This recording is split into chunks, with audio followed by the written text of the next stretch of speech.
പരിശുദ്ധ പരമദിവ്യകാരുണ്യത്തിന് ആരാധനയും സ്തുതിയും പുകഴ്ചയും ഉണ്ടായിരിക്കട്ടെ. പരിശുദ്ധ പരമദിവ്യകാരുണ്യത്തിന് ആരാധനയും സ്തുതിയും പുകഴ്ചയും ഉണ്ടായിരിക്കട്ടെ. പരിശുദ്ധ പരമദിവ്യകാരുണ്യത്തിന് ആരാധനയും സ്തുതിയും പുകഴ്ചയും ഉണ്ടായിരിക്കട്ടെ. കൃപാസനം പ്രത്യക്ഷീകരണ മധ്യസ്ഥ പ്രാർത്ഥന വിശ്വാസത്തോടെ ഏറ്റുചൊല്ലാം. അമ്മേ പരിശുദ്ധ അമ്മേ, പരിശുദ്ധ അമ്മേ, ദൈവമാതാവേ, കൃപാസനത്തിലൂടെ ഞങ്ങൾക്കും ഞങ്ങളുടെ ദേശത്തിനും അമ്മ മാധ്യസ്ഥം തേടിത്തന്ന എല്ലാ അനുഗ്രഹങ്ങൾക്കും കൃപകൾക്കും ഞങ്ങളിപ്പോൾ ഹൃദയം നിറഞ്ഞ നന്ദി പറയുന്നു. നമുക്ക് സ്തുതിച്ച് പ്രാർത്ഥിക്കാം. ഹല്ലേലൂയ യേശുവേ, ആരാധന ആരാധന ആരാധന. ഹല്ലേലൂയ കർത്താവേ, നീ ആലയത്തിൽ എത്തിച്ചേർന്നിട്ടുള്ള ഓരോ വ്യക്തികളും ദൈവ സാന്നിധ്യം തിരിച്ചറിയുവാൻ ഞങ്ങൾ അഭിഷേകം ചെയ്യണമെന്ന് പ്രാർത്ഥിക്കുന്നു.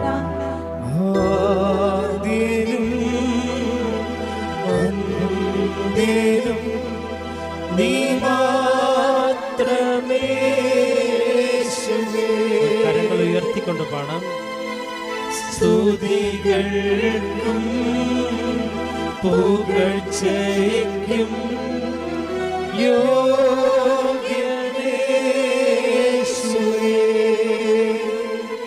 കൈകൾ വീശി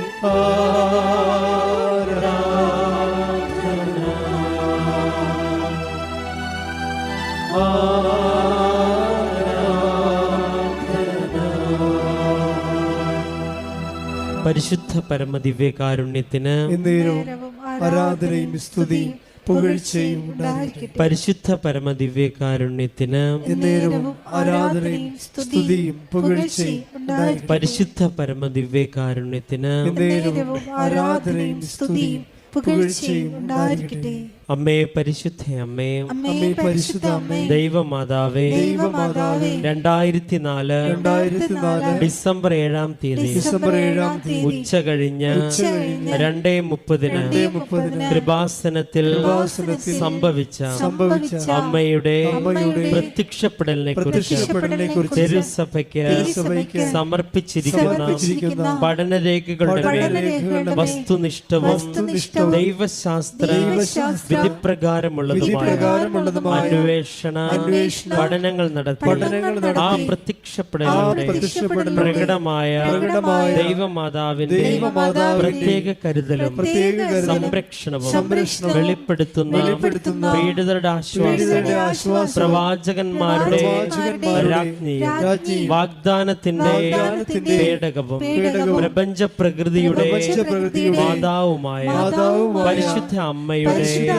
ഭക്തി തിരുസഭയിൽ കൂടുതൽ പ്രചരിച്ച് ജീവിതത്തിന്റെ ദുരിത ദുരന്ത അവസ്ഥകളിൽ അകപ്പെട്ടു കഴിയുന്ന അനേകായിരം മക്കൾക്ക് ദൈവത്തിന്റെ സാന്നിധ്യവും സന്ധിപ്പും കൂടുതൽ അനുഭവിക്കുകയും ആത്മീയ വിശുദ്ധിയും ദൈവശക്തിയും കൈവരിക്കുവാൻ ഞങ്ങളുടെ കുടുംബങ്ങളെ ഇടയാക്കണമേ.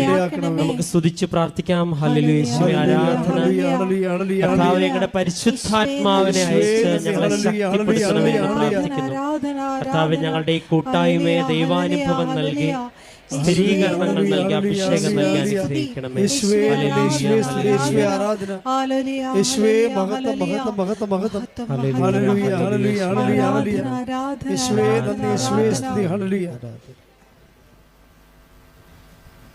പരിശുദ്ധ പരമദിവ്യകാരുണ്യത്തിന് ആരാധനയും സ്തുതിയും പുകഴ്ചയും ഉണ്ടായിരിക്കട്ടെ. പരിശുദ്ധ പരമദിവ്യകാരുണ്യത്തിന് ആരാധനയും സ്തുതിയും പുകഴ്ചയും ഉണ്ടായിരിക്കട്ടെ. പരിശുദ്ധ പരമദിവ്യകാരുണ്യത്തിന് ആരാധനയും സ്തുതിയും പുകഴ്ചയും ഉണ്ടായിരിക്കട്ടെ. അമ്മേ പരിശുദ്ധ അമ്മേ, പരിശുദ്ധ അമ്മേ, ഭൂസ്വർലോകങ്ങളുടെ രാജ്ഞിയായ അങ്ങേക്ക് ഭൗമ സംരക്ഷണത്തിനായി പ്രപഞ്ച പ്രകൃതിയെ തന്നെ തിരുസഭ പ്രതിഷ്ഠിക്കുവാൻ ഈ പ്രത്യക്ഷീകരണം വഴി ഇടയാക്കണമേ.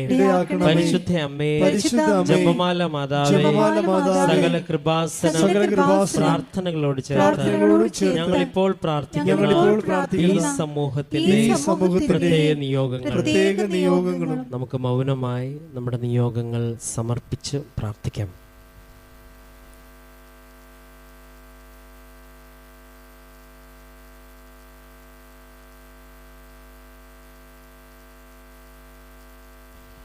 അമ്മയുടെ പ്രത്യക്ഷീകരണത്തിന്റെ ഈ അനുഗ്രഹവേളയിൽ ഞങ്ങൾക്ക് സാധിച്ചു തരുവാൻ കനിയണമേ. ആമേൻ.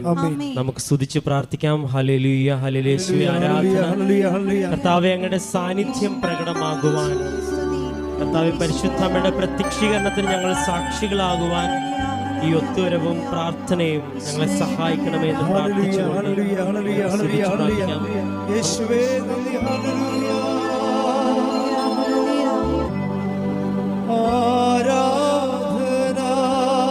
കൈകൾ ഉയർത്തിക്കൊണ്ട്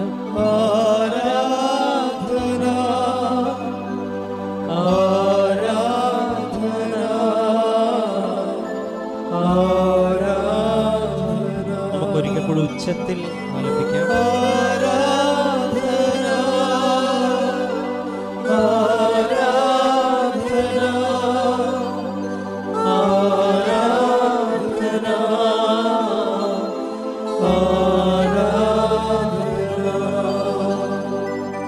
തുല്യം ചൊല്ല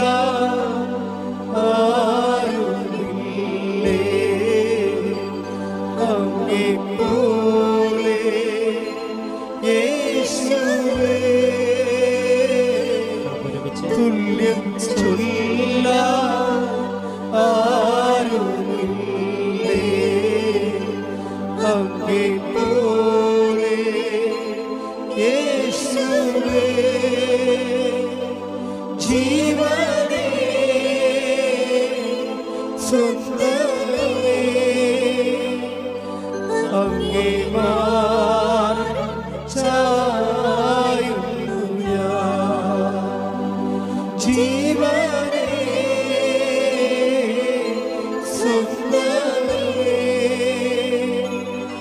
അങ്ങേ മാർഗ്ഗം ചായുന്നു ഞാൻ. കൈകൾ ഉയർത്തി പാടാം.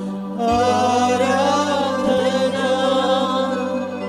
ആരാധന ആരാധന ആരാധന. ഉച്ചത്തിൽ ആലപിക്കട്ടെ. ആരാധന ആരാധന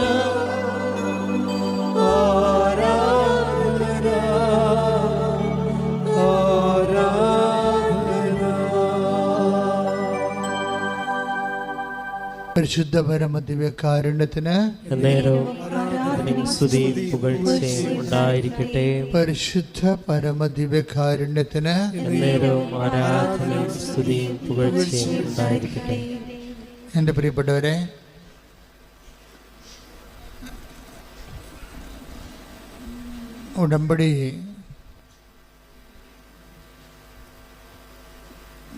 ഉടമ്പടിയിലായിരിക്കുന്നവര്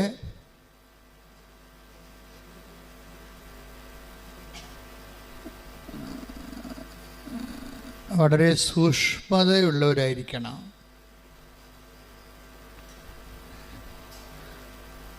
ജാഗ്രതയല്ല, എന്തോ വരാൻ പോകുന്ന വിഷയങ്ങളെക്കുറിച്ചുള്ള ഏകാഗ്രതയാണ് നമുക്ക് ജാഗ്രതയായിട്ട് വരണത്. സൂക്ഷ്മതയെന്ന് പറഞ്ഞത് ജാഗ്രതയല്ല, അത് സംഭവിച്ചുകൊണ്ടിരിക്കുന്ന വിഷയങ്ങളെക്കുറിച്ചുള്ള ഒരു അവബോധമാണ്, അവയർനെസ്സാണ്. അത് സംഭവിച്ചുകൊണ്ടിരിക്കുന്ന വിഷയങ്ങൾ ഉടമ്പടിയിൽ വരുമ്പോൾ രാത്രിയും പകലും സംഭവിക്കും. നമ്മൾക്ക് ഉണർച്ചയുള്ളപ്പോഴും ഉണർച്ചയില്ലാത്തപ്പോഴും ഉടമ്പടി ലൈവാണ്. അതുകൊണ്ടാണ് എപ്പോഴും ഉടമ്പടിയിൽ വരുന്നൊരു വിഷയം സ്വപ്നം. ഇപ്പം തുടങ്ങിയല്ലത്. നിങ്ങൾ ഒരാഴ്ചയിൽ നമ്മൾ ഒരു 2-3 പേരെങ്കിലും തങ്ങൾ കണ്ട സ്വപ്നങ്ങളെക്കുറിച്ച് പിന്നീടത് ആ സ്വപ്നങ്ങളിലൂടെ സഞ്ചരിച്ചപ്പോൾ ദൈവം ആഗ്രഹിച്ച ഇടങ്ങളും ലക്ഷ്യങ്ങളെക്കുറിച്ച് പറയാത്ത സാക്ഷ്യങ്ങളില്ല. ഉടമ്പടി ഒരു സ്വപ്നത്തിൻ്റെ സ്വർഗീയ പദ്ധതിയാണ്. ഏറ്റവും പുതിയ സ്വപ്നത്തിൻ്റെ പദ്ധതി എന്ന് പറയുമ്പോൾ വിൻസിയുടെ സാക്ഷ്യം, ഇന്നലെ പറഞ്ഞ സാക്ഷ്യമാണ്. വിൻസി കോയമ്പത്തൂരാണ്, അവിടെ സെറ്റിൽഡാണ്.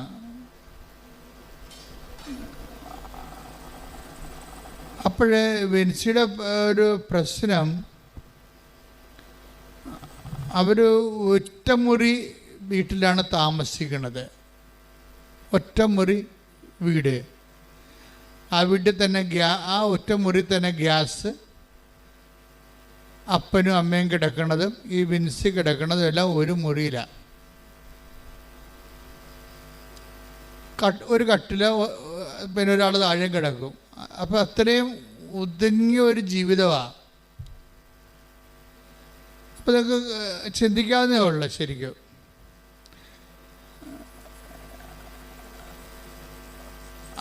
ബിൻസി സാക്ഷ്യം പറയണത് ഞങ്ങൾക്ക് പ്രാർത്ഥിക്കാൻ പോലും പറ്റണില്ലെന്നാണ് പറയണത്. പ്രാർത്ഥിക്കാൻ ഇടം പോലും ഇല്ല ഒരവസ്ഥ. അപ്പം ഈ ഒരു അവസ്ഥയിലാണ് അവർ ലോൺ എടുക്കുന്നതിനെ കുറിച്ച് ചിന്തിക്കും. പക്ഷെ നടക്കത്തില്ല. കാര്യം വെച്ച് കഴിഞ്ഞാൽ അവിടെ കുടുംബം കഴിഞ്ഞു പോണത് ഒരു വാഹനം കൊണ്ടാണ്. ഒരു ടെമ്പറൽ ട്രാവലർ പോലൊരു വാഹനമാണ്. അതിൽ നിന്ന് കിട്ടുന്ന വരുമാനം കൊണ്ടാണ് ഈ അംഗങ്ങളെല്ലാം കഴിഞ്ഞു പോണത്. അപ്പോൾ ലോൺ എടുത്താൽ അടക്കാൻ പറ്റത്തില്ല, ലോൺ ചോദിച്ചാൽ തരത്തുമില്ല. അപ്പം അതാണ് അതിൻ്റെ അവസ്ഥ. ഒരു ഗതിമുട്ടിയ ഒരവസ്ഥയാണ്. ഉടമ്പടി ഗതിമുട്ടിയവരുടെ പ്രാർത്ഥനയാണ് ശരിക്കും പറഞ്ഞാൽ, ഏത് വശത്ത് നോക്കിയാലും.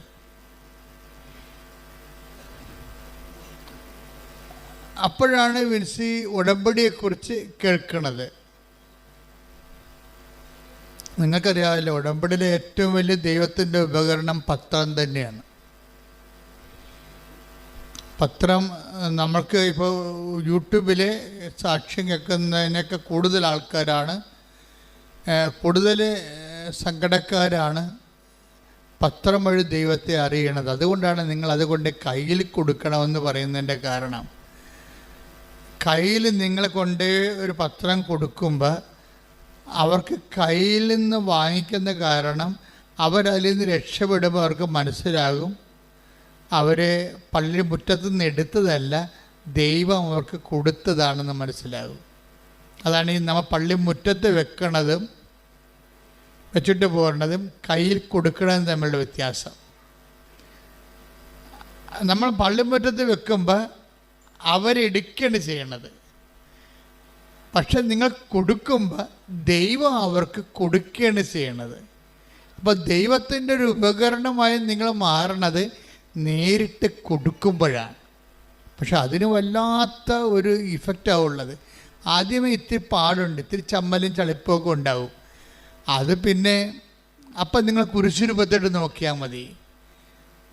ഈ അരച്ചാൻ തുണിയുടെ നഗ്നതയിലെ ദൈവം മനുഷ്യനായി പങ്കപ്പാട് സഹിച്ച് കിടക്കുന്നത് കാണുമ്പോൾ നമ്മളുടെ കഷ്ടത റീഫണ്ടബിളാണ്. ബൈബിൾ പറയുന്ന ഈ കഷ്ടത റീഫണ്ടബിൾ ആക്കിയതെല്ലാം ക്രിസ്തു വന്നതിന് ശേഷമാണ്. എന്ത് കഷ്ടത ഇനി ലോകത്തുണ്ടായാലും അതെല്ലാം റീഫണ്ടബിളാണെന്ന് പറഞ്ഞു, അതിനെല്ലാം റിവാർഡ് തരുമെന്ന്. അതാണ് പൗലോസ് പറയണത്. നമുക്ക് ലഭിക്കാനിരിക്കുന്ന 8:18 റോമ ലേഖനത്തിലെ എന്താ പറയണത്? ഏറ്റു പറഞ്ഞ് നമുക്ക് ലഭിക്കാനിരിക്കുന്ന മഹത്വത്തെക്കുറിച്ച് ഓർക്കുമ്പോഴേ ഇന്നത്തെ കഷ്ടതകള് നിസ്സാരമാണ്. അപ്പൊ ഈ പത്രം കൊടുക്കുന്നതിലൂടെ നിങ്ങൾക്ക് രണ്ടുപേർക്കുമാണ് മഹത്വം ലഭിക്കാതിരിക്കുന്നത്. ആർക്കാണ്? ആ പ്രേക്ഷിത ജോലി ഏറ്റുമേടിച്ചവർക്കും അതുപോലെ കൊടുത്തവർക്കും രണ്ടുപേർക്കും അനുഗ്രഹമാണ്. ഒരു പത്രപ്രേക്ഷിത പ്രവർത്തനം ചെയ്യുമ്പോൾ എന്താ ചെയ്യണത്? രണ്ടുപേർക്കാണ് ഏൽപ്പിക്കുന്നത്, ഒരാൾക്കല്ല. പത്രം കൊടുക്കുന്നവർ, കിട്ടുന്നവർ അതിലൂടെ ഉടമ്പടി എടുത്ത് ദൈവത്തെ അറിഞ്ഞ് അവർ പിന്നെ 10,000-കണക്കിന് മനുഷ്യരെ അതിലേക്ക് ക്ഷണിച്ച് അതിൻ്റെ അനുഗ്രഹം ആർക്കാണ്? ഈ കൊടുക്കുന്ന ആളിനാണ്. ആദ്യം കൊണ്ട് കൊടുക്കണില്ലേ? അവരെ സംബന്ധിച്ചിടത്തോളം അവർക്ക് 2 ബെനഫിറ്റ്സാണുള്ളത്. എന്താണ്? ഒന്ന്, ഈ കൊടുക്കുന്ന ആൾ രക്ഷപ്പെട്ട് ദൈവത്തെ അറിഞ്ഞ് രക്ഷപ്പെട്ട് കഴിയുമ്പോഴേ അവരിലൂടെ ഇനി കുറേ അധികം ആൾക്കാർ ദൈവത്തെ അറിയും. അതെല്ലാം കൊടുക്കുന്ന ആളിനകത്ത് പങ്കാളിത്തം കിട്ടും. അതുപോലെ തന്നെ കൊടുക്കുമ്പോഴും നമുക്ക് ആ കൊടുക്കുന്ന ആ ഒരൊറ്റ സബ്ജക്റ്റ് കൊണ്ട് തന്നെ നിങ്ങൾക്ക് ദൈവത്തിൽ നിന്ന് നേരിട്ട് ഡയറക്റ്റായിട്ട് അനുഗ്രഹം കിട്ടും. പക്ഷേ ഇതെല്ലാം വിശ്വാസികളോടാണ് പറയേണ്ടത്. കാര്യം പിന്നെ എന്താ പ്രശ്നം വെച്ച് കഴിഞ്ഞാൽ നമ്മളുടെ സാക്ഷ്യങ്ങൾ നമ്മൾ കേൾക്കുമ്പോൾ മനസ്സിലാകണമെന്ന് വെച്ചാൽ എന്തായാൽ എന്ത് അച്ഛൻ ഇവിടെ നിങ്ങളോട് പറഞ്ഞാലും അതിനൊക്കെ സാധൂകരിക്കുന്ന വലിയ അനുഭവങ്ങൾ ആൾക്കാർ അച്ഛൻ പറയുന്ന വാക്കുകൾ കേട്ടിട്ട് അത് നടപ്പിൽ വരുത്തിയിട്ട് അടയാളങ്ങൾ കിട്ടിയിട്ട് പറഞ്ഞിട്ടുള്ള സാക്ഷ്യങ്ങൾ നമുക്ക് ലക്ഷക്കണക്കിനുണ്ട്, അല്ലെങ്കിൽ ആയിരക്കണക്കിനുണ്ട്. ഇപ്പം ഈ വിൻസിയുടെ കാര്യം എന്താ? വിൻസി ഇപ്പം നോക്കുമ്പോൾ മുന്നോട്ട് നീങ്ങാൻ ഒരു പഴുതും കാണുന്നില്ല. ഇപ്പം നിങ്ങളിലും ചില ആൾക്കാർ ഇങ്ങനെ ഇരിക്കും.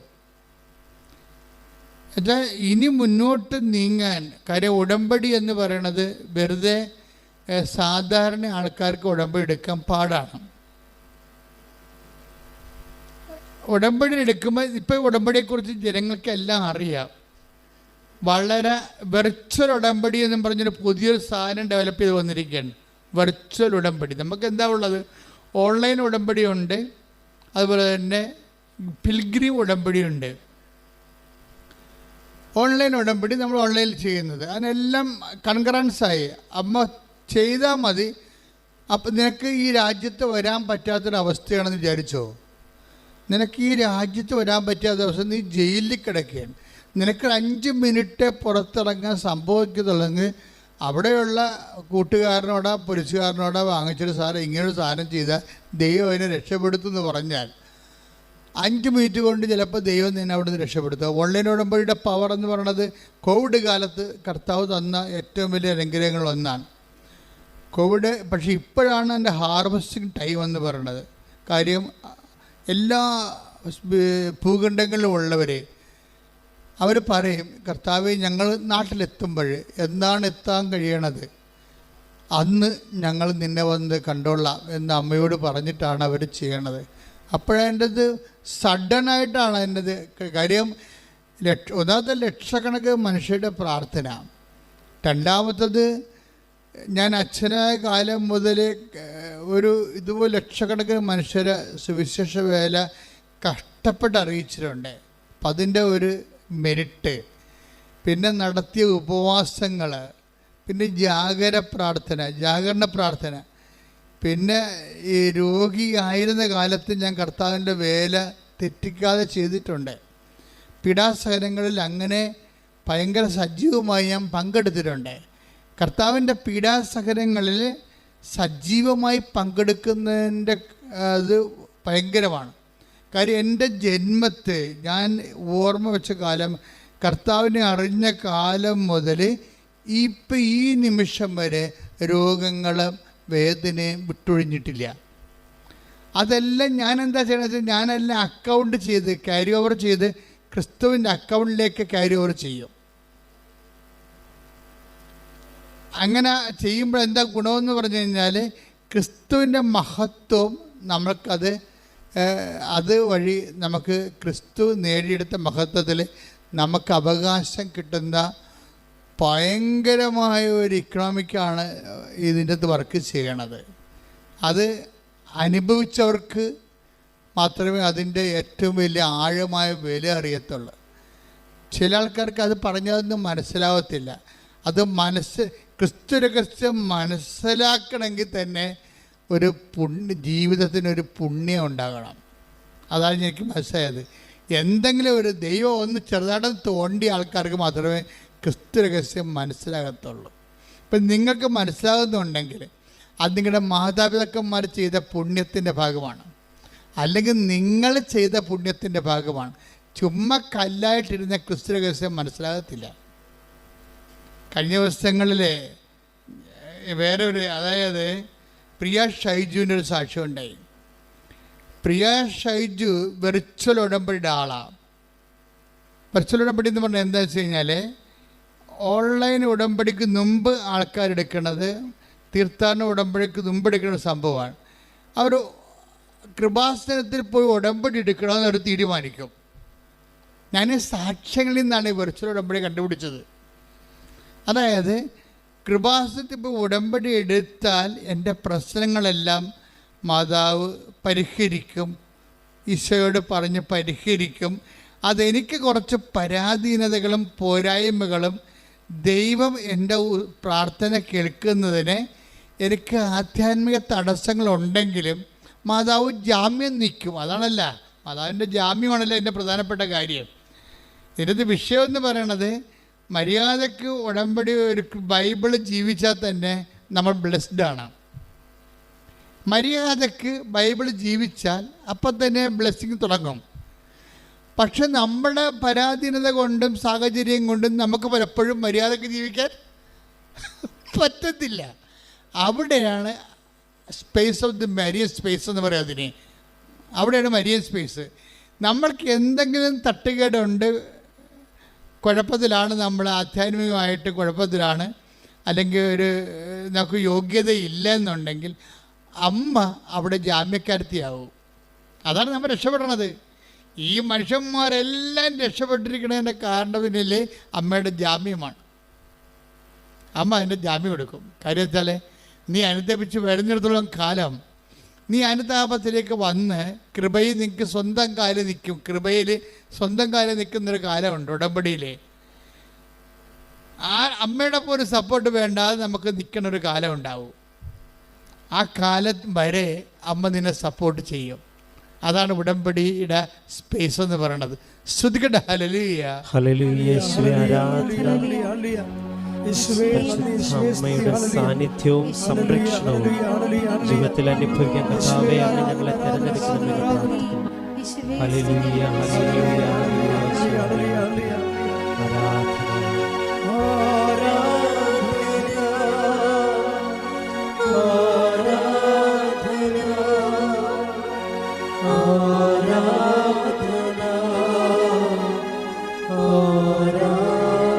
കരങ്ങൾ ഉയർത്തി വീശിക്കൊണ്ട് പാടാം. ആരാധന ആരാധന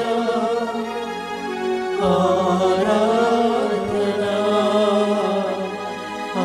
ആരാധന. പരിശുദ്ധ പരമ ദിവ്യകാരുണ്യത്തിന് നേരവും ആരാധനയും സ്തുതിയും പുകഴ്ചയും ഉണ്ടായിരിക്കട്ടെ. അപ്പോഴേ ഈ പ്രിയ ഷൈജു അവൾക്ക് പെട്ടെന്ന് ഈ ഡിസ്ക് ബൾജാവും.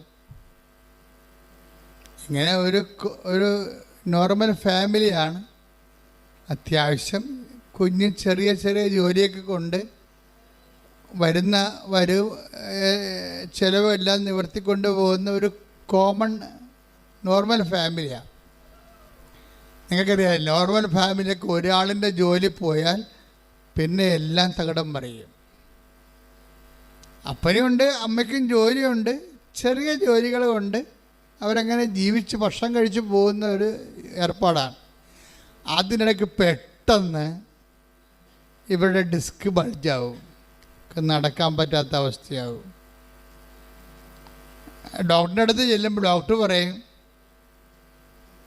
ഇതെങ്ങനെ ഇത്രയും നാളെ ജീവിച്ചെന്നൊക്കെ ചോദിക്കും ഡോക്ടർ. എങ്ങനെ ഇവിടം വരെ വന്നു എന്നൊക്കെ ചോദിക്കും.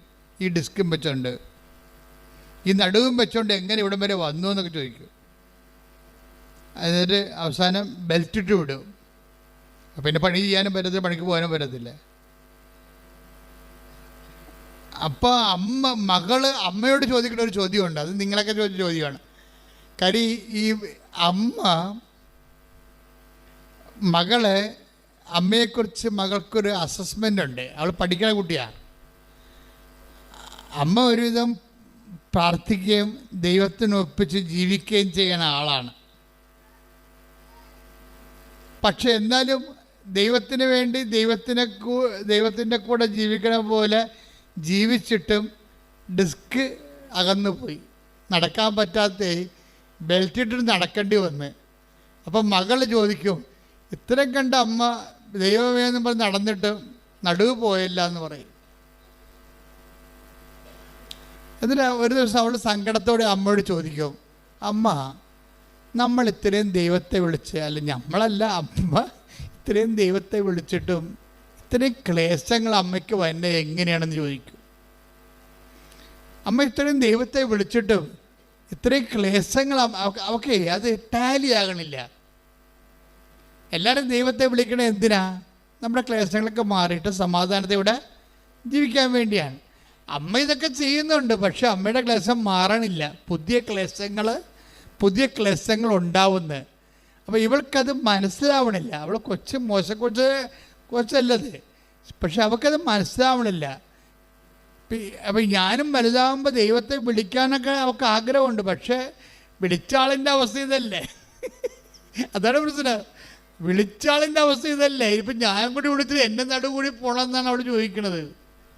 അതാണത്, ഞാനും കൂടി വിളിച്ചിട്ട് ദൈവത്തെ വിളിച്ചിട്ട് എൻ്റെ നടുവും കൂടി പോണത്.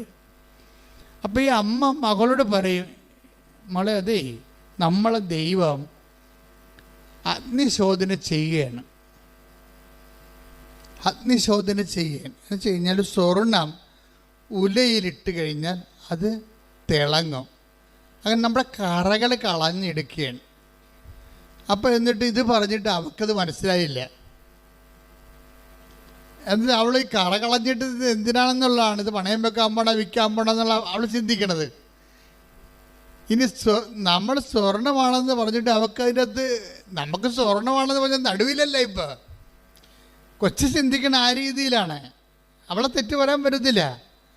പക്ഷെ അമ്മയ്ക്ക് അത് മനസ്സിലാകും, നമ്മൾ സ്വർണ്ണമാണെന്നും ദൈവം ഈ സഹനത്തിൻ്റെ തീയിലിട്ടുകൊണ്ട് നമ്മളെ ഉരുക്കി നമ്മളെ ജ്വലിപ്പിച്ച് കറകളഞ്ഞെടുക്കുകയാണെന്ന് അമ്മയ്ക്ക് മനസ്സിലാകുന്ന ദിവ്യരഹസ്യം കൊച്ചിന് മനസ്സിലാവത്തില്ല. ഇതാണ് ഞാൻ പറഞ്ഞത്, മനസ്സിലാക്കാൻ വേണ്ടി കൃപ വേണമെന്ന് പറയണത്. അമ്മയ്ക്ക് ഒരേ സാധനം തന്നെ, ഒരേ സത്യം തന്നെ അമ്മയ്ക്ക് മനസ്സിലായി, കൊച്ചിന് മനസ്സിലായില്ല. ഇതാണ് ക്രിസ്തുവിനെ മനസ്സിലാക്കാൻ പ്രത്യേക കൃപ വേണമെന്ന് പറയണത്. ഒരേ സമയം തന്നെ വിദ്യാഭ്യാസം കുറഞ്ഞുള്ള അമ്മയ്ക്ക് മനസ്സിലായി, വിദ്യാഭ്യാസമുള്ള മകൾക്ക് ക്രിസ്തുവിനെ മനസ്സിലായില്ല. അപ്പം മനസ്സിലാക്കണമെങ്കിൽ എന്ത് ചെയ്യണം? അതിൻ്റെ ഒരു കൃപ വേണം. കൃപയ്ക്ക് ബൈബിൾ പറയണത് ആകർഷണമെന്നാണ്. നിങ്ങൾക്കൊരു ആകർഷണമില്ലേ? ഇപ്പം അതായത് നമുക്ക് നോക്കാം, അതായത് യോഹന്നാൻ 6:44 എടുത്ത്, എന്നെ അയച്ച പിതാവ് ആകർഷിച്ചാലല്ലാതെ ഒരുവനും എൻ്റെ അടുക്കിലേക്ക് വരുവാൻ സാധിക്കുകയില്ല. അപ്പോൾ ഇത് പ്രശ്നത്തിൽ നിങ്ങൾക്ക് ഇവിടെ വരാൻ കഴിഞ്ഞിട്ടുണ്ടെങ്കിൽ, ആലപ്പുഴ വരെ വണ്ടി കയറി വരാൻ കുറച്ച് പാടാണ്. അപ്പം നാളെ പോകാം, മറ്റന്നാൾ പോകാം, മഴ മാറട്ടെ, മഴക്കാലം മാറട്ടെ, അങ്ങനെ പല ഇടാകൂടങ്ങൾ നമ്മൾ മാറ്റി വെക്കുമ്പോഴും ചെറിയ ആൾക്കാർ ഒന്നും മാറ്റി വെക്കാതെ കണ്ണും പൊട്ടി വരും. ഇതാണ് ആകർഷണം എന്ന് പറയുന്നത്. പിടിയിട്ടില്ലേ? അതെന്താ പറയുക? അത് 6:44 ഒരിക്കലും യോഹന്നാൻ 6:44 എടുത്ത്. എന്നെ അയച്ച പിതാവ്, ഒന്ന് പറഞ്ഞേ, എന്നെ അയച്ച പിതാവ് ആകർഷിച്ചാലല്ലാതെ ഒരുവനും എന്റെ അടുക്കലേക്ക് വരുവാൻ സാധിക്കുകയില്ല. ഈ ആകർഷിപ്പിന് ഇപ്പം നിങ്ങൾ എന്നിട്ട് ഇപ്പോൾ ആകർഷത്തിൻ്റെ പേരിലാണ് നിങ്ങൾ വന്നിരിക്കണത് അല്ലേ? ഈ ആകർഷിപ്പിനെയാണ് പ്രഥമ കൃപയെന്ന് പറയണത്, ബേസിക് ഗ്രേസ് എന്ന് പറയുന്നതിനാ. ഈ ബേസിക് ഗ്രേസ് എന്ന് പറയാം, എല്ലാത്തിനും ബേസിക്സ് ഇല്ലേ? ഒരു വീട് കെട്ടണമെങ്കിൽ ആദ്യം ഫൗണ്ടേഷൻ ഇല്ലേ? Foundation grace. ഇപ്പം നിങ്ങൾ ബ്യൂട്ടീഷ്യൻസ് ആണെങ്കിൽ നിങ്ങൾക്കുണ്ട് ഫൗണ്ടേഷൻസ് ഉണ്ട് അല്ലേ? അതുപോലെ തന്നെയാണ് എല്ലാത്തിനും ഒരു ഫൗണ്ടേഷൻ ഉണ്ട്. കൃപയുടെ ഫൗണ്ടേഷൻ എന്ന് പറയുന്നത് ഈ ആകർഷിപ്പാണ്. വൺസ് നിങ്ങൾ ആകർഷിപ്പിക്കപ്പെട്ട് കർത്താവിൻ്റെ അടുത്ത് വന്നു കഴിഞ്ഞാൽ ഫൗണ്ടേഷനായി, എന്താ അടിത്തറയായി. ഇനി കെട്ടിപ്പൊക്കണത് മാതാവ് കെട്ടിപ്പൊക്കിക്കൊള്ളൂ. പ്രധാനപ്പെട്ട കാര്യം എന്താണ്? കാര്യം വീടിൻ്റെ മൊത്തം എസ്റ്റിമേറ്റിൻ്റെ 1/3 ഫൗണ്ടേഷൻ പോകും ചില സമയത്ത്. ഫൗണ്ടേഷൻ അതാണ് പ്രശ്നം. ഫൗണ്ടേഷൻ ശരിയായില്ലെങ്കിൽ മൊത്തം ശരിയാകാതെ വരും.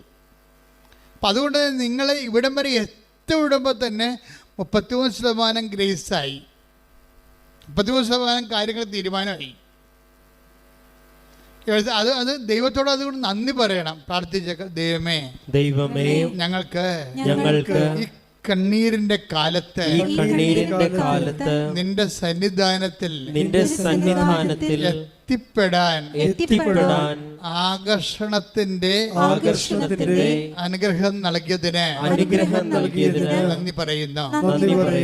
ആകർഷണത്തിന്റെ അനുഗ്രഹം നൽകിയതിന് നന്ദി പറയുന്നു. സ്തുതിക്കട്ടെ.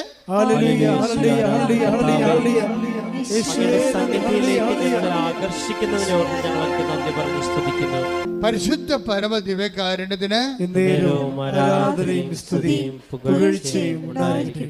ഇപ്പോഴേ പ്രിയ മകളോട് പറഞ്ഞ വചനം ഏതാണ്?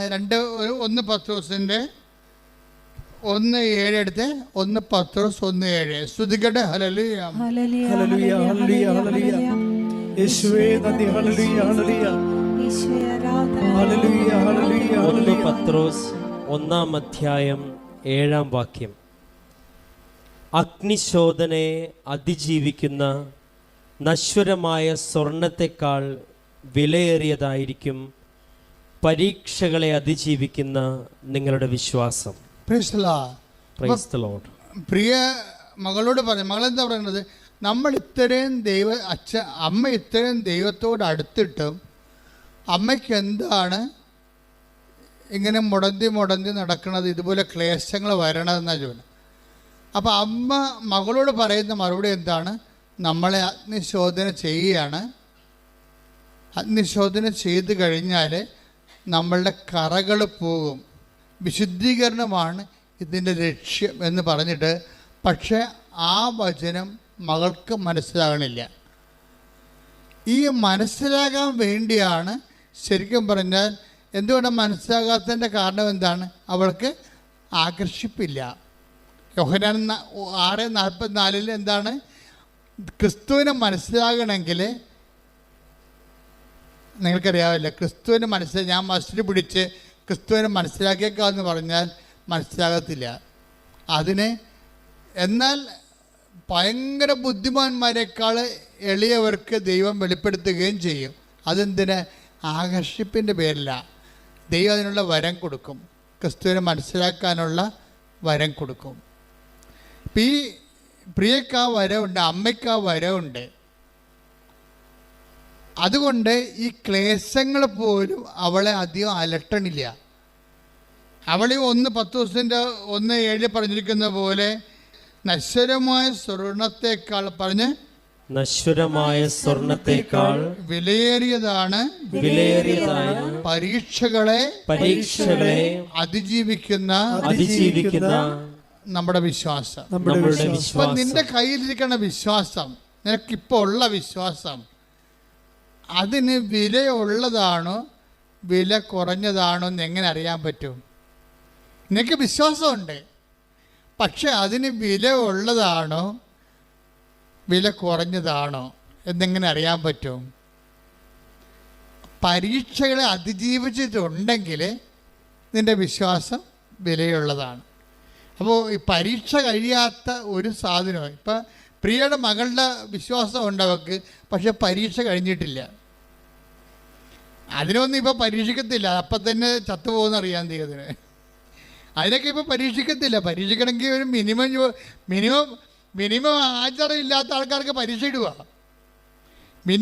ഇപ്പോൾ സ്കൂളിൽ പോകുന്ന ഒരു മിനിമം ഹാജറില്ലെങ്കിൽ എങ്ങനെയാണ് പരീക്ഷയ്ക്ക് ഇരുത്തത്തില്ല.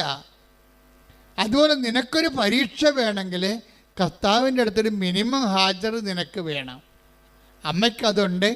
അവളുടെ വിശ്വാസം വിലയുള്ളതാണ്. വിശ്വാസം നമുക്കുണ്ടാകാം, പക്ഷേ വില എന്തുണ്ട്? അത് യൂറോയാണോ, അത് ഡോളറാണോ, അല്ല രൂപയാണ്? മൂല്യം $1 ഉണ്ട്, €1 ഉണ്ട്, ഒരു രൂപ ഉണ്ടെന്ന് പറഞ്ഞു കഴിഞ്ഞാൽ വില ഭയങ്കര വ്യത്യാസമുണ്ട്. അതിൻ്റെ ക്രയശേഷി ഭയങ്കര വ്യത്യാസമുണ്ട്. അതുപോലെ തന്നെ നിൻ്റെ വിശ്വാസത്തിൻ്റെ ക്രയശേഷി എന്ന് പറയുന്നത്, നിനക്കൊരു വിശ്വാസമുണ്ട്, അതിൻ്റെ ക്രയശേഷി ഉണ്ടോ? അത് കൊടുത്ത് ദൈവത്തിൽ നിന്ന് അനുഗ്രഹം കൈപ്പറ്റാൻ മാത്രം നിങ്ങളുടെ വിശ്വാസം വിലയുള്ളതാണോ എന്നറിയാൻ എന്താ മാർഗം? ഇത് ക്ലേശങ്ങളിലൂടെ ആർക്ക് കടന്നു പോകാം. പക്ഷെ നീ വിശ്വാസിയാകുമ്പോഴേ നീ വിശ്വാസത്തിൻ്റെ അർത്ഥതലങ്ങളിലേക്ക് നിനക്ക് പോകാം. എന്താണത്? നിനക്ക് മുമ്പേ അഗ്നിശോധന ചെയ്യപ്പെട്ട ആൾ ഉത്ഥാനം ചെയ്തിട്ടുണ്ട്. അതാണ് നിൻ്റെ ഒരു പിടിപ്പെന്ന് പറയണത്. ഒരു പിടിപ്പില്ലാത്ത മനുഷ്യനാണെന്ന് പറഞ്ഞാൽ അതിൻ്റെ അർത്ഥം എന്താണ്? കഴിവില്ലാത്ത മനുഷ്യനാണെന്നാണ്. ക്രിസ്തുവിൻ്റെ കഴിവെന്താണ്? നിനക്കും എനിക്കും മുമ്പേ അഗ്നിശോധന ചെയ്യപ്പെട്ടിട്ട് അതിലൂടെ അവൻ ഉത്ഥാനം ചെയ്തിട്ട് ഇന്നും നമ്മുടെ കൂടെ ജീവിച്ചുകൊണ്ട് നമ്മൾ അവനെ ദൈവമെന്ന് വിളിച്ച് യേശു കർത്താവെന്ന് ഏറ്റുപറഞ്ഞ് നദരം കൊണ്ട് ഏറ്റുപറയുമ്പോഴേ ദൈവം അവനെ മരിച്ചോന്ന് ഉയർപ്പിച്ചെന്ന് ഹൃദയത്തിൽ വിശ്വസിക്കുമ്പോഴേ അവൻ നേടിയെടുത്ത കൃപ, രക്ഷ നമ്മൾക്ക് ഇന്നും പ്രാപിക്കാൻ കഴിയുന്നുണ്ട്. അപ്പം അതുകൊണ്ട് തന്നെയാണ് ഈ വിശ്വാസം വിലവെപ്പിച്ചെടുക്കുക എന്നുള്ളത് നമ്മുടെ ആധ്യാത്മികമായ ഉത്തരവാദിത്വമാണ്. വിശ്വാസം ഉണ്ടായിട്ട് കാര്യമില്ല, കേവല വിശ്വാസമായിരിക്കും. അതിനെ വിലവെപ്പിച്ചെടുക്കണം എങ്ങനെയാണ്? ഇപ്പം നിങ്ങൾ ഉടമ്പടി തേലം തേക്കുന്നു, ചെറുതായിട്ടും തേച്ചാൽ മതി, അപ്പം തന്നെ ഹാർട്ട് അസുഖം മാറും. പക്ഷെ എന്നോട് പറഞ്ഞിരിക്കണത് ഇപ്പം തേക്കണ്ടെന്നാണ് പറഞ്ഞിരിക്കണത്. എന്താ കാര്യം? നിൻ്റെ സഹനം ഇനിയും നീട്ടി തന്നിട്ടുണ്ട്. എനിക്ക് കിഡ്നിയുടെ അസുഖമുണ്ട്, പക്ഷേ ഞാനത് ബോധപൂർവ്വം എനിക്കറിയാം എൻ്റെ അസുഖം മാറേണ്ട കാലം ചിലപ്പോൾ അറിയാം. അതുകൊണ്ട് തന്നെ നിങ്ങൾ ചെയ്യുമ്പോൾ നിങ്ങൾക്കതിൻ്റെ അനുഗ്രഹം ചിലപ്പോൾ സെക്കൻഡുകൾക്ക് കിട്ടും. എന്നോട് പറയും, നിനക്കത് അസൈൻമെൻറ്റ് ചെയ്ത് തന്നിരിക്കുകയാണ്, നിനക്കത് കൃപയുടെ ഭാഗമായി തന്നിരിക്കുകയാണ്. നീ കൈ ഉയർത്തുമ്പോൾ നിൻ്റെ ജനത്തിൻ്റെ മേൽ ഞാൻ അലിവ് തോന്നണമെന്നുണ്ടെങ്കിൽ നീ എൻ്റെ പിടാസനെ പങ്കെടുത്തതിൻ്റെ ക്രെഡിബിലിറ്റി നിൻ്റെ കയ്യിൽ ഉണ്ടാകണം. അതുകൊണ്ട് നിൻ്റെ സഹനങ്ങൾ ഇപ്പോഴെങ്കിലും ഞാൻ മാറ്റത്തില്ല. കാര്യം സഹനമാണ് ബലമെന്ന് പറയണത്, ക്രിസ്തുവിൻ്റെ ബലം. നമുക്കറിയാം കുഞ്ഞുങ്ങൾക്ക് എന്താ ബലം? കുഞ്ഞുങ്ങൾക്ക് ബലം കരച്ചിലാണ് ബലം. പക്ഷികൾക്ക് എന്താ ബലം? ആകാശമാണ് ബലം. അതുപോലെ തന്നെ മത്സ്യത്തിനെന്താ ബലം? ജലമാണ് ബലം. ഒരു വിശ്വാസിക്ക് എന്താ ബലം? സഹനമാണ് ബലം. കൈയടിച്ച് കർത്താവ്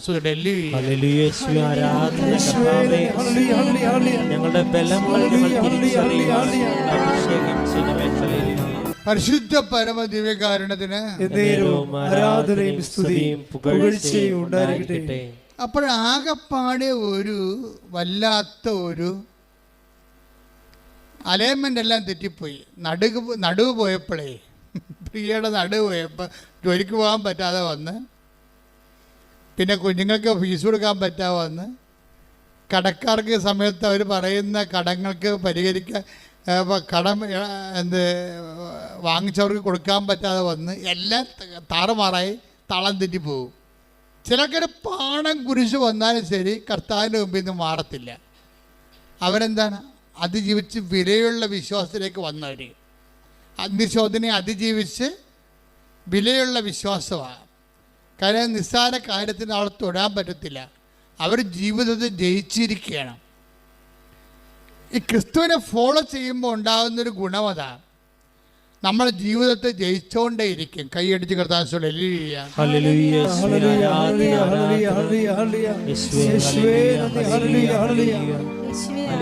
ഹല്ലേലൂയ ഹല്ലേലൂയ ആരാധന ആരാധന. പരിശുദ്ധ പരമ ദിവ്യകാരുണ്യത്തിന് ആരാധനയും സ്തുതിയും പുകഴ്ചയും ഉണ്ടായിരിക്കട്ടെ. അപ്പം നമ്മുടെ സബ്ജക്റ്റ് എന്താ? വെർച്വൽ കവനൻ്റ് ആണ് നമ്മുടെ സബ്ജക്റ്റ്.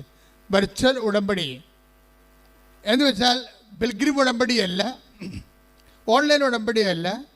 എന്താണ് ഇവരുടെ പ്രശ്നം വെച്ച് കഴിഞ്ഞാൽ, ഇവർക്ക് കൃപാസനത്തിൽ വരാൻ വേണ്ടി ഈ പ്രിയ തീരുമാനിക്കും,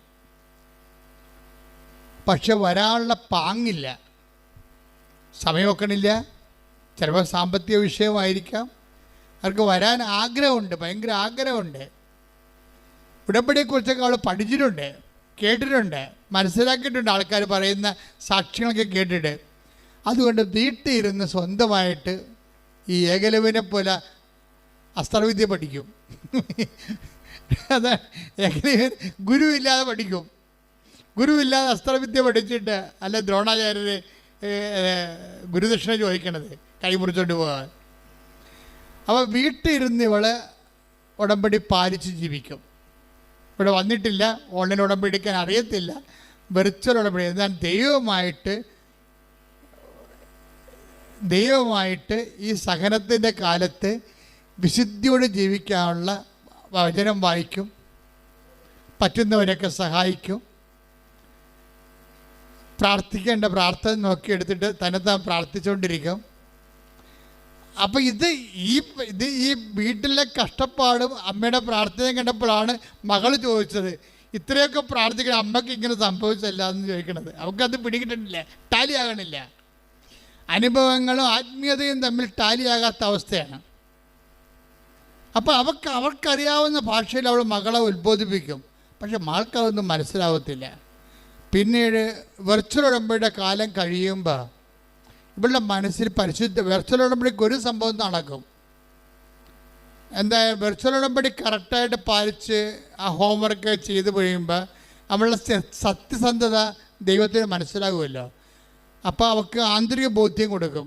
പറഞ്ഞു, നീ എന്നാണ് കൃപാസനത്തിൽ വരുന്നത് അന്ന് മുതൽ ഞാൻ നിൻ്റെ വിഷയം ടേക്കപ്പ് ചെയ്യുമെന്ന് പറയും.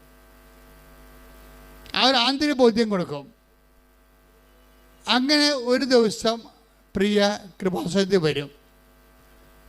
കൃപാസനത്തിൽ വന്ന് ആ വരണ സമയത്ത് ഇവിടെ ഇതിൻ്റെ സമയമാകും, അർത്തങ്കിലേക്ക് നടന്നു പോണ റാലിയുടെ സമയമാകും.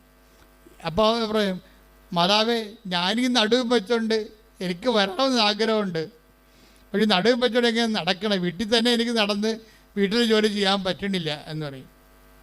അപ്പോഴും മാതാവ് പറയും, നീ നടന്നിട്ടല്ലേ ബാക്കി കാര്യം പറയണമെന്ന് ചോദിക്കും. ഇവിടെ നടക്കാൻ അത് രണ്ടും കൽപ്പിച്ച് റാലിക്ക് വരും.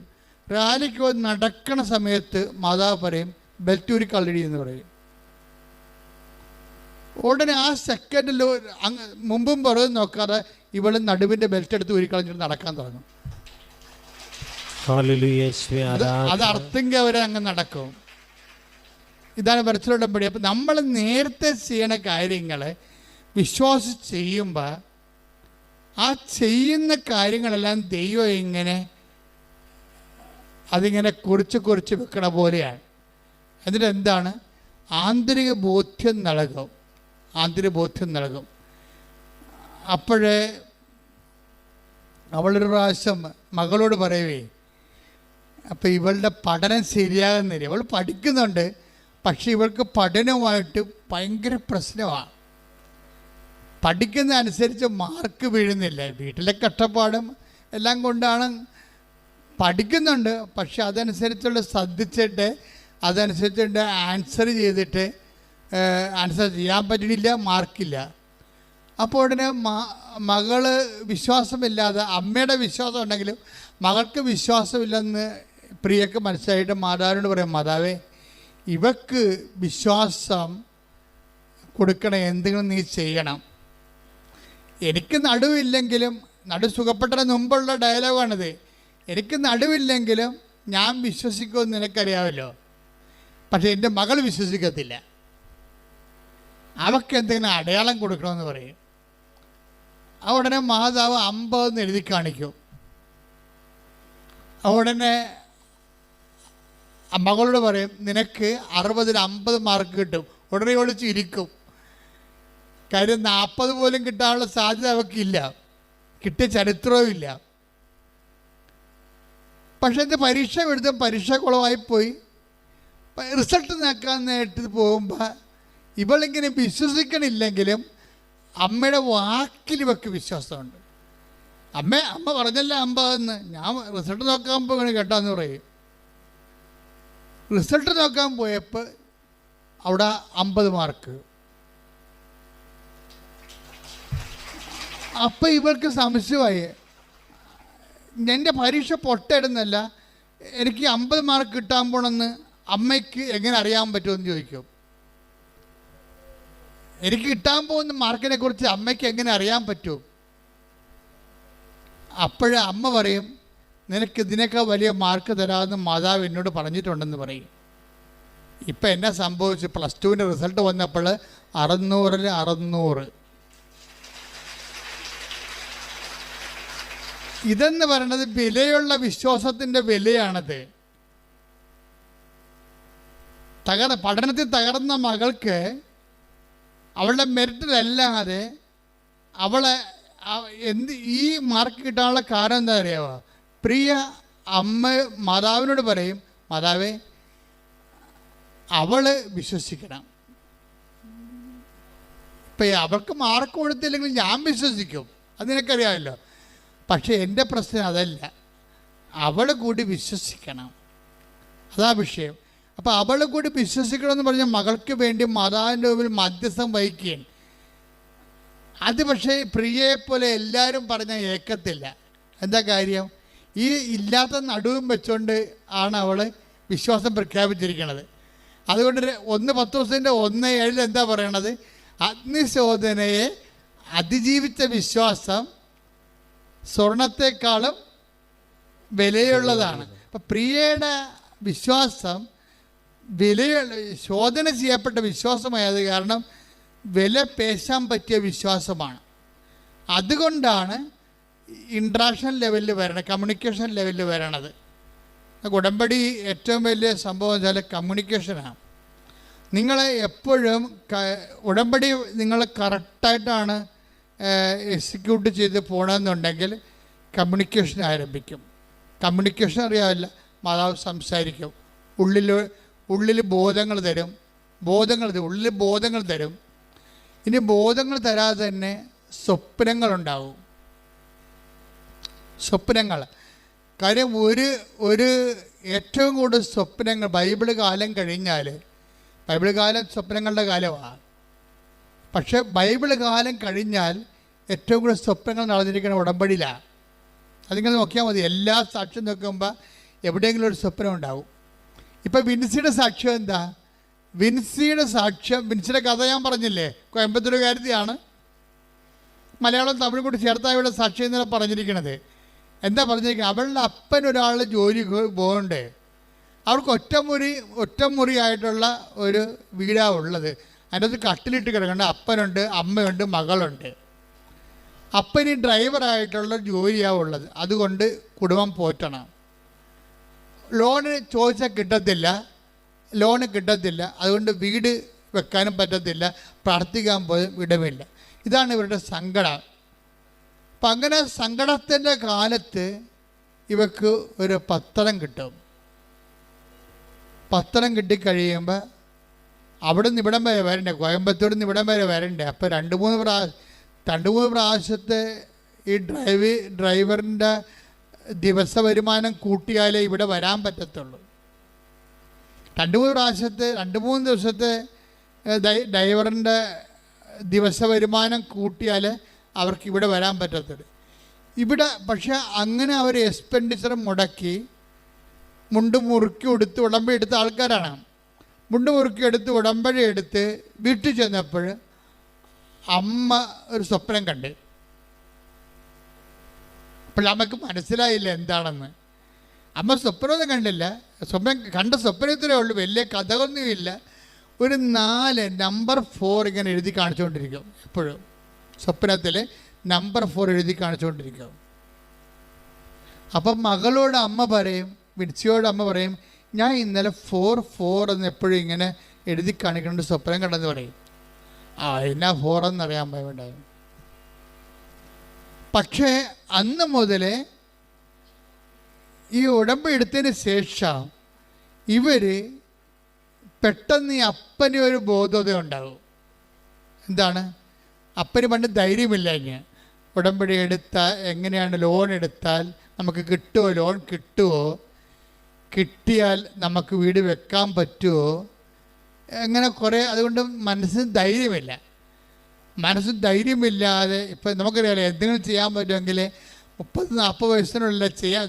നമുക്ക് റിസ്ക് എടുക്കാൻ പറ്റുന്ന 40 വയസ്സിൻ്റെ ശേഷം അപൂർവം പേരെ റിസ്ക് എടുക്കത്തുള്ളൂ.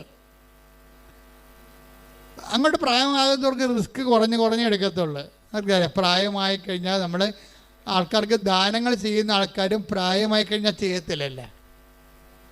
അവർക്കാരും ഉണ്ടാകത്തില്ലെന്ന് വിചാരിച്ചുകൊണ്ട് അവർ പിടിച്ച് ചെയ്യത്തുള്ളൂ. ചെറുപ്പക്കാർ മാത്രമേ എന്തെങ്കിലുമൊക്കെ കൂടുതൽ ആൾക്കാർക്ക് കൊടുക്കത്തുള്ളൂ.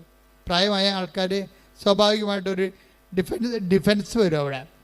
അപ്പം അങ്ങനെ ഉണ്ടാകൊണ്ട് ഈ എങ്ങനെ ആരും തിരിച്ചടക്കാൻ പറ്റുമോ എന്നൊക്കെ പറഞ്ഞപ്പോഴേക്ക് പേടിയായിരുന്നു. ഉടമ്പടി എടുത്തോടുകൂടി മാതാവ് ആദ്യം ചെയ്തത് ഈ പേടി എടുത്ത് മാറ്റി. അപ്പനുടനെ പറഞ്ഞു, ഇടി നമുക്ക് ലോൺ എടുക്കാം, അവിടെ കിട്ടുമെങ്കിൽ നമുക്ക് എടുക്കാമെന്ന്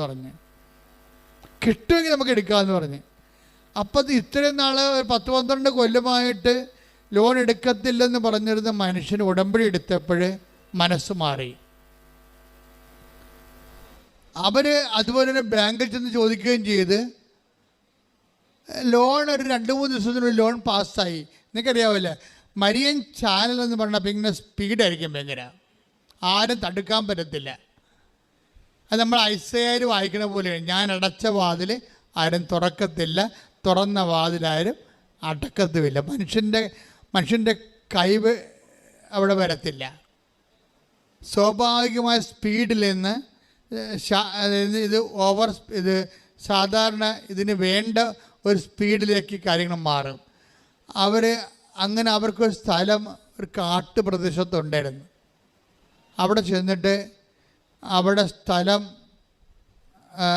വെട്ടിവെളുപ്പിക്കുമ്പോൾ അത് അളന്ന് അതിൻ്റെ ലോൺ അനുവദിക്കണമെങ്കിൽ അതിൻ്റെ സ്കെച്ചും പ്ലാനും എഴുതുകയും അളവും ഒക്കെ എടുക്കണ്ടേ. അളന്നപ്പോൾ അത് 4 സെൻറ്റാണ്. അപ്പോൾ സ്വപ്നത്തിൽ ആദ്യത്തെ 4 കറക്റ്റായി. പതുക്കെ വരികയാണേ. അപ്പോൾ അവർക്ക് മനസ്സിലായി ഇത് മാതാവാണ് നയിച്ചുകൊണ്ടിരിക്കണമെന്നത്. എന്നിട്ട് അപ്പം 4 സെൻറ്റായി. ഇനി വരണ സംഭവം എന്ന് വെച്ച് കഴിഞ്ഞാൽ, ഈ സ്ഥലം പഞ്ചായത്ത് വാർഡെന്ന് പറയണത് വീരപാണ്ഡ്യൻ, ഈ കട്ടബൊമ്മൻ എന്നൊക്കെ പറയുന്ന അവരുടെ പേരുകളാണ്. വീരപാണ്ഡ്യൻ പഞ്ചായത്തിൻ്റെ വാർഡാണ് 4-ാം വാർഡ്. അപ്പം 4-ാം വാർഡിൽ 4 സെൻറ്റ് സ്ഥലം, അതാണ് ഈ 4 കാണിക്കണത്. അപ്പോൾ 2-4 വന്നു കഴിഞ്ഞപ്പോൾ അവർക്ക് മനസ്സിലായി മാതാവ് ഈ വിഷയം തന്നെയാണ് സ്വപ്നത്തിൽ കാണിച്ചിരിക്കണമെന്ന്. എന്ന് വെച്ച് കഴിഞ്ഞാൽ പിന്നീടുള്ള മൂവ്മെൻ്റ് എന്ന് പറയണത് ഭയങ്കര 15 ദിവസത്തിനുള്ളിലാണ് അവിടെ സ്കെച്ചും പ്ലാനും. 1 കൊല്ലമായിട്ട് പോലും ആ പഞ്ചായത്തിൽ നിന്ന് പ്ലാൻ പാസ്സാകാത്ത ആൾക്കാരുണ്ട്. ഇവർക്ക് വെറും 15 ദിവസത്തിനുള്ളിൽ പ്ലാൻ പാസ്സായി കിട്ടും. അതേ മാതാവ് വന്നു കഴിഞ്ഞാൽ പിന്നെ കൂടെ നടന്നിട്ട് ഇതെല്ലാം ചെയ്ത് പെടാന്ന് നടക്കും. അവർ 1 കൊല്ലത്തിനുള്ളിൽ വീട് വെച്ച് അതിനകത്ത് കയറി താമസിക്കും. പിന്നെ ഒരു 6 മാസത്തിനുള്ളിൽ പഴയ വണ്ടി വിറ്റിട്ട് പുതിയ വണ്ടി എടുക്കും. എന്തൊരു സ്പീഡാണ് ശരിക്കും. പ്രാർത്ഥിക്കാൻ 3 മുറിയും വലിയൊരു ഹോളുമാണ്. നീ ലാവിഷായിട്ട് പ്രാർത്ഥിച്ചോളാൻ പറഞ്ഞിരിക്കുക. ശ്രുതിക്കട്ടെ. ഹല്ലേലൂയ,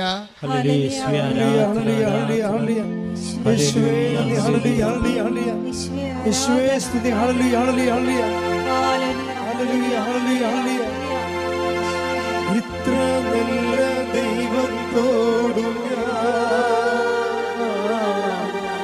എന്തു ചെയ്തും നന്ദി ചൊല്ലിടും. എന്റെ കൊച്ചു ജീവിതത്തെ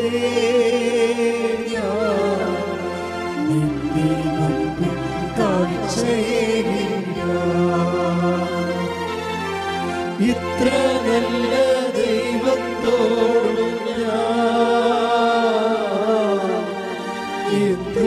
ചെയ്തും